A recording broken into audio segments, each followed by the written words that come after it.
So I think one of the very significant facts was brought up earlier, which was the removing of colonial as well as false narratives within our collective histories. And what I mean by that is the glorification of slave traders, the unnecessary uplifting of false histories. And by that, I mean specifically when you look at how certain monuments are placed, positioned, and the history they represent, you find that the indigenous people or the people generally disagree entirely because it's an act of colonialism.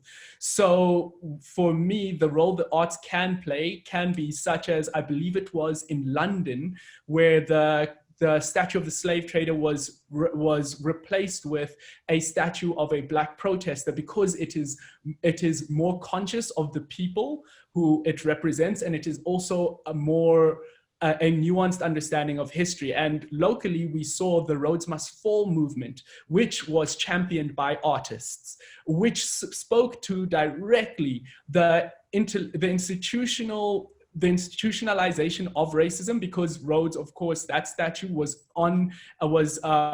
overlooking Cape Town, but it was specifically at the University of Cape Town. But then in addition to that, it spoke to what the statue and the person and the identity it represented. And we saw that statue come down. And now we're seeing the defacing of another Rhodes statue, which I feel as though there's of course better ways to do it, but I definitely do not agree. I do not disagree with what's going on.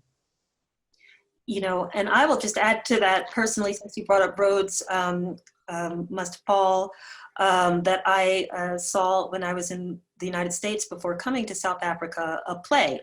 And it was with South African actors and actresses who'd come over that was exactly on this movement, and learned that way. And it was through the arts as well, through theater, that information was shared and learning was shared. So.